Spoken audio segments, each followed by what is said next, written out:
Well, I should probably explain the importance of the farming of the sunlight, and give a little explanation on senescence and how that has an effect through the sphere of influence on everything around it. So why are we farming sunlight? I thought we were farming vegetables, beans and corn and eggplants. Yes, we are, but what we're really doing, because I don't feed my plants. That's not my job. You know, a bit like I don't harvest. You know, I manage. I don't feed plants. I stimulate biology, and I allow the plants to feed the biology, and in turn the biology feeds the plants. So I don't use fertiliser. Use a little bit of inoculating compost to kickstart a system, and I inoculate with mycorrhizal and various natural forms of fungi that I find native in the area.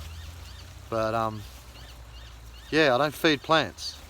So what I do is I farm sunlight, and the plants absorb that sunlight through the green solar panels they got here, through photosynthesis, and convert that sunlight into sugar, i.e. energy. You know, energy's never lost, it's just transferred or converted. So we farm the sunlight with the plants, they convert it to sugars. Plant uses those sugars to grow. Plant uses those sugars, puts them into the ground as a root exudate, into the rhizosphere, that area around the root system, and the plant then communicates through fungal networks in the ground and in my live soil, and uses those sugars to feed the biology. The biology uses those sugars, and in turn, when the plant takes those sugars back up with the biology, with the bacteria, with the fungi, and with the minerals and the food that the plant needs. So that's how we grow proper connected food. You know, I'm not feeding drug-fucked plants the bare minimum they need to survive, and then wondering why the bugs are coming to smash them. No, I stimulate biology and I farm sunlight. You know, and so that whole senescence thing as well. You know, so senescence is basically the final stage of life. You know, humans go into senescence, plants go into senescence, and basically in the plant world, once a plant starts to go, you know, there's a S-shaped growth curve, you know, and down here it's a seed in the ground, and then it germinates and starts to grow, and it gets a couple of leaves, and it gets a couple more leaves, then it really starts to get a wriggle on, and then it's like a teenager, you know, just putting on growth, really strong, really good strong messages, you know, and then it goes up into starting to think about seeding. And so in this really strong growth period through the middle of the S-curve, it's photosynthesizing hard, you know, at its maximum possible rate, based on you know, the amount of carbon dioxide and the amount of sunlight that it can get, and whether it's, you know, appropriately spaced in its strata. But you know, it's through that middle part of that S-shaped growth curve, it's really photosynthesizing as best as it can, as best as it's going to in its context, in its situation, through its life cycle. So we really want to keep those messages in that grow period. You know, that senescence is where it starts to think about going to seed. Once it starts to think about going to seed, it's focusing on its energy on seed production and reproduction, and less on photosynthesis. So it's putting less root exudates into the soil. It's not storing as much carbon in the soil. It's really focusing on reproduction and coming to the end of its life cycle, or in annuals the end of its life cycle, or in perennials in seed production. So I guess we need to understand everything has a sphere of influence. Everything with water in it, every living being, you, me, plants, animals, we all have a sphere of influence. So plants have a sphere of influence, and once a plant starts to go into senescence, the messages it's putting down into the ground through that fungal network is, hey guys, I'm going to go into senescence, I'm done, who's coming with me? And we don't want that. We don't want those messages in my system. I want strong, vigorous growth messages being pumped and pulsed through my system. So I maintain that by managing out senescence.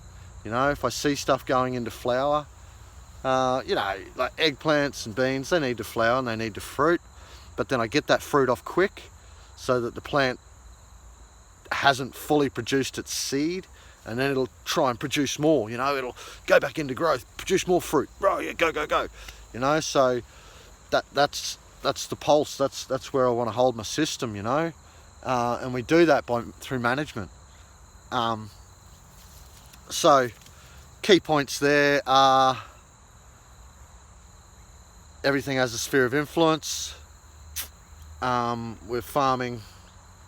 Everything has a sphere of influence, so the messages that it's putting into the ground will be put out, like through the wide web of fungal through my system. So we can kind of control that. I'm not trying to play God. I'm just working with nature's natural processes and sequences, and just trying to hold that system in that strong growth period, strong growth pulse, as much as I can, to build life in the soil. Keep pumping carbon, keep pumping sugars into the soil, and keep building life. So yep, we're farming sunlight to maximise root exudate production through photosynthesis, and we are maintaining the plants in that high growth phase as much as we can, through pruning out senescence, through managing out senescence, and building life, growing connected food. And I get a lot less bug problems and that, and even if I do get bugs, I don't be hating on them. If we're angry and hating on bugs, we're missing the lesson. We're missing the lesson right there. The bugs are here to clean up the senescence. When stuff starts to go into senescence, that's when the bugs come. Or if a plant's not happy because it's not getting enough sun, because it's getting too much sun for it, that particular plant, I've got it in the wrong strata, or it's not getting enough water, it's getting too much water, or there's many variables as to why a plant might not be happy, but 9 times out of 10 it's something I've done or haven't done. Usually haven't managed it, or put it in the wrong spot, or haven't managed something around it, to prioritise that plant, to keep it in its sweet spot, to keep it in its happy space, so it can maximise photosynthesis and pump as many root exudates into the soil and feed the biology and build life. So don't be hating on the bugs. They're here to teach us. They're only doing what bugs do, doing the jobs. You know, nature doesn't have many tools to manage out senescence. She doesn't have secateurs. Nature's got insects, birds, rodents, you know, animals in general. Natural disasters will do a bit of pruning for you every now and then to stimulate growth.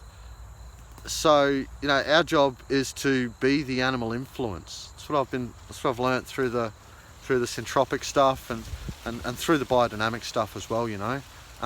That's our role. You know, animals are there to manage, bugs are there to manage the system. But if we don't want them to do that, and you know, if you're trying to get product off, then you don't. So learn the lessons.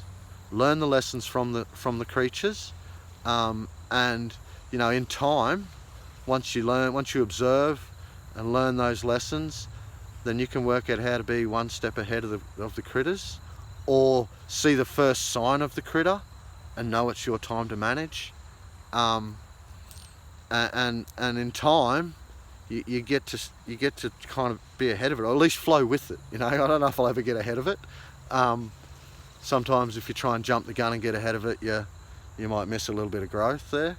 But there's no harm in pruning and managing, that's for sure. Putting biomass on the ground, keeping the ground covered, keeping the moisture in, pulsing, pulse, through management and pruning. So yeah, don't be hating on the bugs. They're here to teach us. You know, we've spent a lot of time in agriculture working out how to kill the bugs, and be hating on anything that, you know, might be potentially there to teach us something.